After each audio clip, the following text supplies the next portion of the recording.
안녕하세요. 저는 올해 78살, 이름은 김순옥이라고 합니다.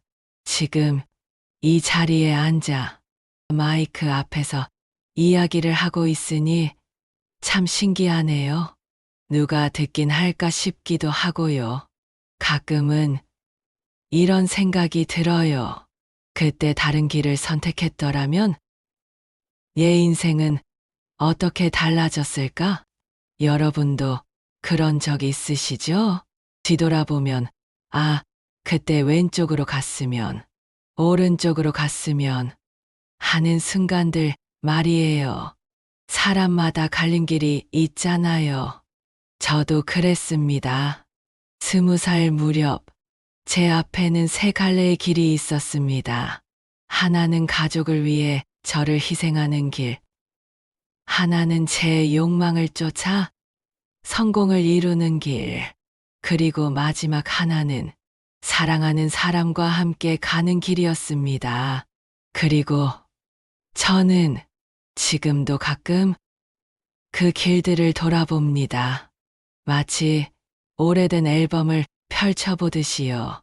오늘은 제가 걸었을지도 모르는 세 번의 운명 이야기를 여러분께 들려드리고 싶습니다. 혹시 여러분의 갈림길에도 작은 힌트가 될 수 있다면 좋겠네요. 첫 번째, 제 모습은 희생의 길을 택한 저였습니다. 저는 원래 노래를 무척 좋아했어요. 학교 합창부에서 활동하고 동네 축제 때마다 무대에 올라 노래를 불렀죠. 사람들이 박수를 쳐줄 때면 정말 하늘을 나는 기분이었습니다. 그때 제 꿈은 가수가 되는 거였어요. 무대에 서서 많은 사람들에게 노래를 들려주는 것이 제 소원이었죠. 하지만 우리 집은 너무 가난했어요. 아버지는 폐병으로 자주 누우셨고 어머니는 남의 집 빨래를 해주며 품삯을 받으셨습니다. 손인을 거칠어서 제 볼을 만질 때마다 까슬까슬했던 기억이 나네요. 그리고 저보다 5살, 7살 어린 동생들이 있었습니다. 어느 날 막내 동생이 학교에서 돌아와서는 울먹이며 말하더군요. 누나, 나만 책이 없어서 친구들이 웃었어.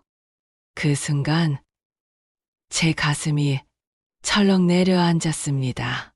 동생들의 맑은 눈을 보니 제 욕심을 부릴 수가 없더군요. 그래서 결심했습니다. 방직 공장에 들어가자 19살 때였어요. 새벽 5시에 일어나 어둠을 헤치고 공장에 가서 밤 9시가 되어서야 집에 돌아왔습니다. 기계 돌아가는 소리에 귀가 먹먹하고 온몸이 쑤셨지만 매달 받는 월급 봉투를 어머니께 드릴 때면 그 모든 피로가 눈 녹듯 사라졌습니다. 특히 기억에 남는 게 있어요. 퇴근길에 빵집을 지나다가 단팥빵 하나를 사서 집에 가져가곤 했습니다. 그걸 동생들과 나누어 먹으면서 오늘은 누나가 사온 빵이야. 하며 웃던 그 시간이 제게는 세상에서 가장 큰 보상이었습니다. 저는 제 청춘 전부를 바쳤습니다. 25이 되어서야 첫 연애를 했고 30이 되어서야 결혼을 했죠. 남편도 가난한 집 아들이었지만 착하고 성실한 사람이었어요. 우리 생활은 늘 빠듯했지만 동생들이 하나둘씩 대학에 붙어서 눈물 흘리며 누나 덕분이야. 누나가 없었으면 우리가 어떻게 됐을까? 라고 말해줄 때, 아, 제 인생이 헛되지 않았구나 싶었습니다. 세월이 흘러 남편이 쓰러졌어요. 간암, 이었습니다. 병원비 때문에 또 고생이 많았지만 남편이 세상을 떠나기 직전 제 손을 꼭 잡고 그러더군요. 여보, 당신 덕분에 우리가 여기까지 왔어. 당신이 없었으면 나도 동생들도 어떻게 됐을까? 정말 고마워. 그 한마디에 눈물이 왈칵 쏟아졌습니다. 가난했지만 저는 가족을 지켜냈고 결국엔 모든 사람들의 존경과 사랑을 얻었습니다. 지금도 동생들이 명절 때마다 찾아와서 누나가 우리 은인이야. 라고 말해줘요. 그게 제 첫 번째 삶인 희생의 길이었습니다. 두 번째 제 모습은 조금 달랐습니다. 이번엔 욕망의 길을 택한 제가 있었지요. 청춘 시절 저는 현실에 눌리지 않고 제 힘으로 일어서고 싶었습니다. 왜 가난하게 살아야 하지?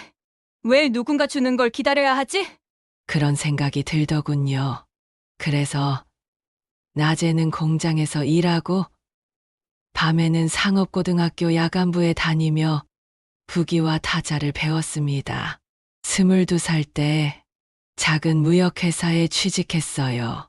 영어도 서투르고 뭣도 모르는 처녀였지만 남들보다 2배로 일했습니다. 새벽까지 남아서 서류를 정리하고 휴일에도 나가서 거래처를 만났습니다. 그러던 중 기회가 왔어요. 회사가 부도날 위기에 처했을 때 저는 과감히 나서서 작은 자본으로 독립했습니다. 남들이 여자가 무슨 장사를 하며 손가락질했지만 저는 개의치 않았습니다. 처음엔 원룸에서 시작한 작은 의류 수입업이었는데 점점 일이 커지더니 어느새 저는 직원 20명을 거느린 사장이라 불리더군요. 35살 때였습니다. 그때부터 제 인생이 달라졌어요. 강남의 큰 아파트, 외제차, 반짝이는 옷과 보석들, 백화점에 가면 점원들이 사장님 하며 허리를 숙였고 동창회에 가면 모든 사람이 제게 인사했습니다. 솔직히 그때는 짜릿했습니다. 드디어 나도 해냈구나. 이제 아무도 우습게 보지 못하겠지 싶은 자부심이 있었어요. 하지만 시간이 흐르자 그 화려함 뒤에 그림자가 드리우더군요. 일에 파묻혀 살다 보니 가족과 멀어졌습니다. 결혼은 했지만 남편과 대화할 시간도 없었고 아이가 엄마, 오늘은 집에 있어줘. 하고 매달려도 엄마가 이래야 내가 좋은 학교 갈 수 있어. 라며 뿌리치고 나갔습니다. 손주 생일날이었어요. 아이가 할머니, 꼭 와줘. 하고 졸랐는데 중요한 거래처와 약속이 있다며 가지 못했습니다. 그날 밤 저는 혼자 큰 식탁에 앉아 있었어요. 불 꺼진 샹들리에 아래 아무도 없는 넓은 거실에서 문득 아이 생각이 났습니다. 편의점에서 작은 케이크를 사와서 혼자 초를 붙였다 껐습니다. 그 순간 집이 너무 넓어 보이더군요. 이렇게 큰 집인데 왜 이렇게 외로울까 싶었어요. 사업이 더 커질수록 사람들은 제게 아첨하고 비굴하게 굴었습니다. 진짜 친구는 하나도 없었어요. 모두 제 돈과 권력을 보고 다가오는 사람들 뿐이었습니다. 아프고 쓰러져도 제 곁에는 의사와 간병인만 있을 뿐 진짜 걱정해주는 사람은 없었어요. 45살에 남편이 다른 여자와 바람이 났다는 걸 알았습니다. 당신은 일만 알지 나는 신경도 안 쓰잖아 라고 하더군요. 그때서야 깨달았어요. 제가 성공이라고 믿었던 것들이 사실은 모래성이었다는 걸. 돈과 명예는 가졌지만 제 곁엔 아무도 없었습니다. 사람들은 제 성공을 부러워했지만 제 마음은 텅 비어 있었습니다. 밤마다 높은 아파트 창문으로 내려다보는 도시의 불빛들이 마치 저를 비우는 것 같았어요. 그게 제 두 번째 삶인 욕망의 길이었습니다. 그리고 세 번째 제 모습은 사랑을 택한 삶이었습니다. 그때 저는 만식이라는 사람을 만났어요. 공장 앞 작은 국밥집에서 일하던 남자였습니다. 가진 건 없었어요. 학력도 별 볼 일 없고 집도 없고 돈도 없었습니다.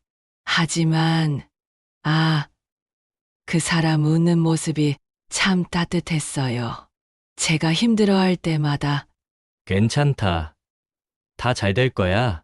하고 제 어깨를 토닥여주곤 했습니다. 주위에서는 모두 말렸어요. 어머니도, 동생들도, 친구들도 그 사람하고는 고생길이 훤하다. 다른 사람 생각해봐 라고 했습니다. 실제로 더 좋은 조건의 남자들도 있었어요. 공무원도 있고 작은 가게 하는 사람도 있었고요. 하지만 저는 망설이지 않았습니다. 제 마음은 이미 그 사람에게 가 있었거든요. 그 사람과 함께라면 어떤 어려움이 와도 이겨낼 수 있을 것 같았어요.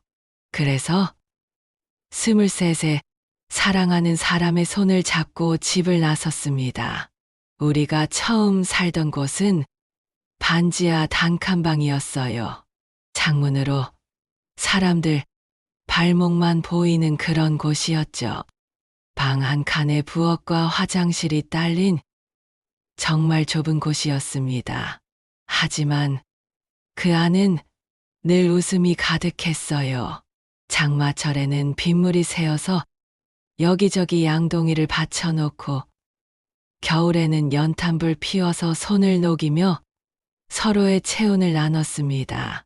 가끔 연탄가스가 새어 머리가 아플 때도 있었지만 그런 것도 둘이 함께 겪으니까 오히려 추억이 되더라고요. 만식이는 공사판에서 막이를 했고 저는 식당에서 설거지를 했어요. 하루 일을 마치고 집에 돌아오면 서로 오늘 고생했어 하며 인사했습니다. 비싼 외식은 못했지만 제가 끓인 라면에 계란 하나 넣어서 둘이 나눠 먹는 게 최고의 만찬이었어요. 임신이 되질 않아 병원에 가니 제가 아이를 가질 수 없는 몸이라고 하더군요. 그때 얼마나 속상했는지 만식이에게도 미안했어요. 하지만 만식이는 제 손을 꼭 잡고 말했습니다. 괜찮아. 우리 둘이서도 충분한 가족이야. 당신만 있으면 나는 더 바랄 게 없어. 그때 눈물이 나더라고요. 행복해서 나는 눈물이었어요. 세월이 흘러서 우리가 40, 50이 되고 만식이 머리에 흰 머리카락이 하나둘씩 나기 시작했어요. 저도 마찬가지였고요. 하지만 우리는 여전히 서로를 보며 웃었습니다. 우리 이제 노부부가 됐네 하면서요. 60이 넘어서 만식이가 치매 기운을 보이기 시작했어요. 처음엔 사소한 것들을 깜빡했는데 점점 기억이 희미해졌습니다. 어느 날은 제 이름조차 가물가물해했죠. 당신 누구야? 라고 물어볼 때, 그럴 때면 가슴이 저며왔지만 저는 그의 손에 우리가 신혼 때 함께 샀던 오래된 붉은 스카프를 묶어주며 속삭였습니다. 괜찮아. 나는 당신을 기억할게. 우린 끝까지 함께야. 가난했어도 우리 삶엔 따뜻한 온기가 있었어요. 돈은 없었지만 사랑이 있었고, 큰 집은 없었지만 서로가 있었습니다. 지금도 가끔 그 작은 단칸방이 그리워요. 빗소리 들으며 서로 품에 안겨 잠들던 그 밤들. 아침에 일어나 서로 얼굴 보며 좋은 아침 하고 인사하던 그 시간들. 그게 제 세 번째 삶이 사랑의 길이었습니다. 이렇게 돌아보니 제게는 세 가지 인생이 있었던 것 같습니다. 희생의 길에는 눈물이 있었어요. 하지만 그 눈물 끝에는 보람이 있었습니다. 제가 아껴준 사람들이 저를 기억해주고 감사해하는 마음 말이에요. 욕망의 길에는 공허가 있었어요. 무엇이든 가질 수 있었지만 정작 중요한 것들은 다 잃어버렸더라고요. 성공이라는 이름으로 쌓아올린 것들이 결국엔 모래성이었다는 걸 깨달았을 때의 그 허무함. 사랑의 길에는 따뜻함이 있었어요. 비록 가난했고 때로는 힘들었지만 서로를 바라보며 웃을 수 있는 그 순간들이 세상의 모든 보물보다 소중했다는 걸 알았어요. 어떤 길이 정답이냐고요? 글쎄요. 아마도 살아본 사람만이 알겠지요. 각자의 삶에 각자의 의미가 있으니까요. 하지만 분명한 건 하나 있어요. 돈도 명예도 세월이 지나면 사라지지만 사랑과 추억은 제 마음에 여전히 남아있다는 겁니다. 지금 이 순간도 저는 세 번의 제 인생을 모두 기억하고 있어요. 희생했던 저도, 욕망을 쫓았던 저도, 사랑했던 저도 모두 진짜 김순옥이었다고 생각해요. 여러분이라면 어떤 길을 택하시겠어요? 아니, 어떤 길을 택하든 상관없어요. 중요한 건 그 길을 걸으며 무엇을 느끼고 누구와 함께 하고 어떤 추억을 만드느냐가 아닐까 싶어요. 오늘 제 이야기를 들으신 여러분의 마음에도 작은 울림이 남기를 바랍니다. 그리고 여러분 앞에 놓인 갈림길에서 후회하지 않을 선택을 하시길. 아니, 어떤 선택을 하더라도 그것을 후회하지 않으실 수 있기를 바랍니다. 여러분, 오늘 하루도 고생 많으셨어요.